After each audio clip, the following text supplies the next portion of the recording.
Hey, meal preppers. All right, at this point, you have done your prowling. You've gone and searched the interwebs for all kinds of great recipes to have on hand. Keep doing that because you want to create a nice big storehouse of recipes for future weeks to come.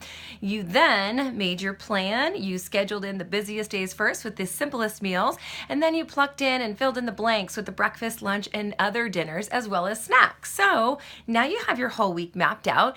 By now, you should have your grocery list all completed. If you don't, go back and do your grocery list.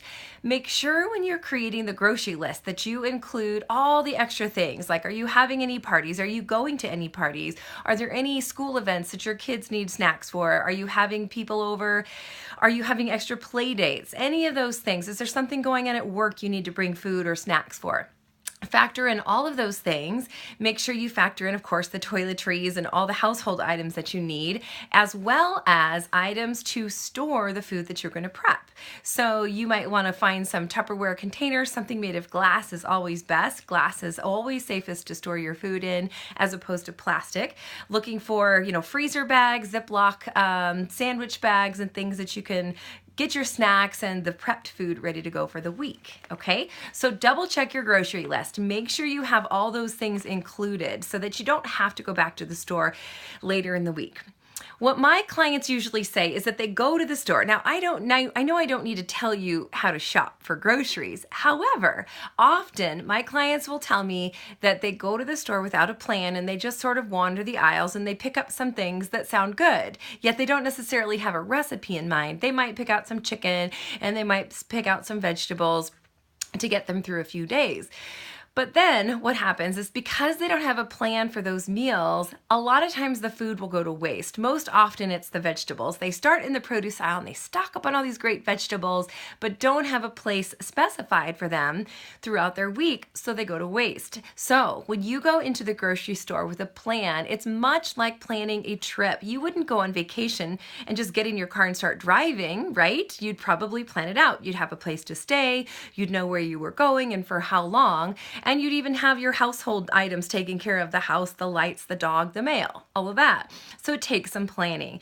So when you go to the grocery store with a list, you are going to find that you have a lot less waste in your fridge at the end of the week. And I'm also going to be sending you some recipes that will help you use up those extra foods that you didn't have a chance to get to during the week.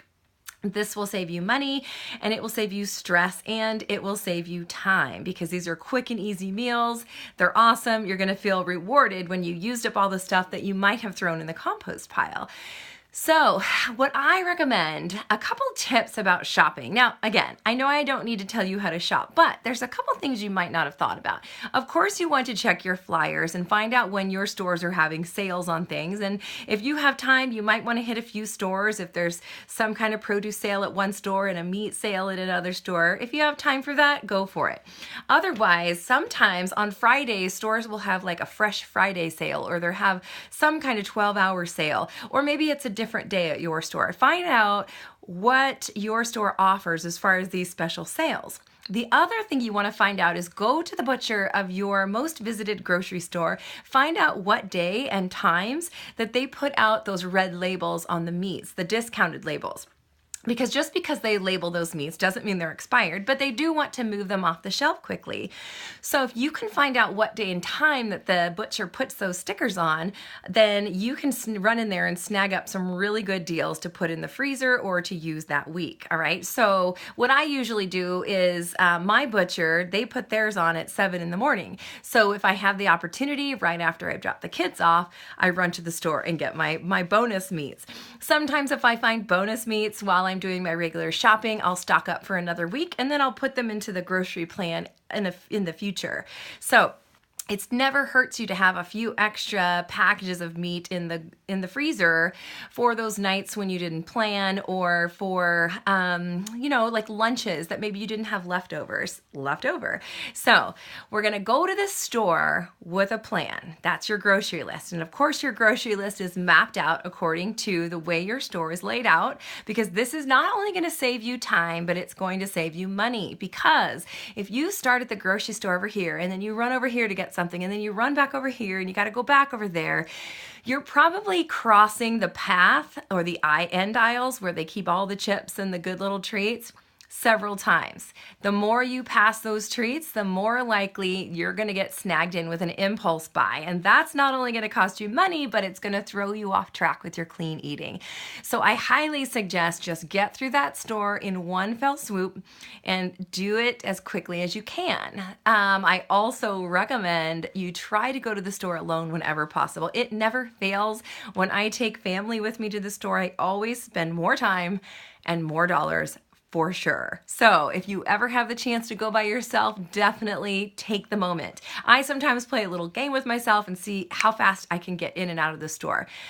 And I kind of make it like a little game, see if I can beat my time. So set yourself a timer, get in and out of there. Try not to let your time in the store be floaty, because you can use all of that extra time to prep your food, all right? So you shop maybe when the sales are, maybe it's on Friday, ask your butcher when he marks down the food, and go alone whenever possible.